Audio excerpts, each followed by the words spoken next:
Dewi Kunti kalimputan rasa sumelang lan sedih sawise ngimpi ditemoni kang garwa. Ya, Prabu Pandhu swargi kelawan Dewi Madrim. Ing sajroning impen mau, Prabu Pandhu kelawan Dewi Madrim kaya-kaya njaluk pitulungan yen kekarone banget anggone rekoso ana ing alam neraka. Bab kuwi mau ndadekake para Pandhawa padha bingung nanggepi impen ibune. Aduh, Kanjeng Ibu Kunti, menapa ta ingkang dados pangalihanipun Kang Ibu? Dene kula waspadakaken pinten-pinten dinten menika Ibu tansah mandhel kadya wonten perkawis. Nuwun inggih, Ibu, sumangga kula aturi Ibu ngendika kemawon dumateng para putra murid saged atur sabiyantu. Nggir anak-anakku, anane Ibu katon was sumelang ora liya jalaran isining pangimpen Ibu kang surasane kurang becik. Wah, Baba Kunti ngimpi apa? Marakake blaka.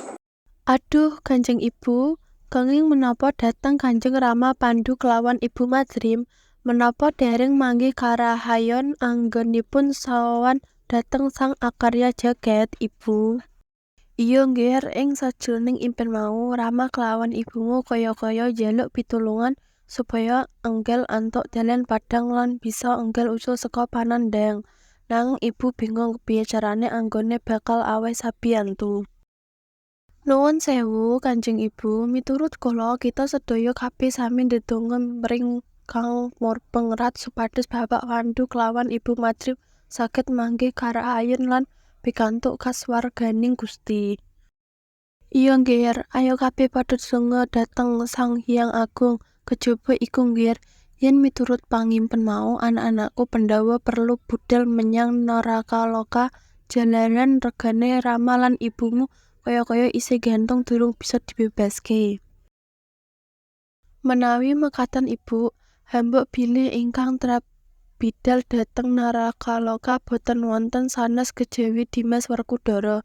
Awit mergi kangge tumuju dhateng Narakaloka punika sanes mergi sembarangan. Lumantar aji-aji paparingipun Dewa Bayu mastinipun Dimas Werkudara saged budal tumuju kayanangipun Sang Bathara Yamadipati. Ya wis yen ngono nggir, banjur kepiye mengko liyane supaya bisa padha melu budal menyang Narakaloka nggir?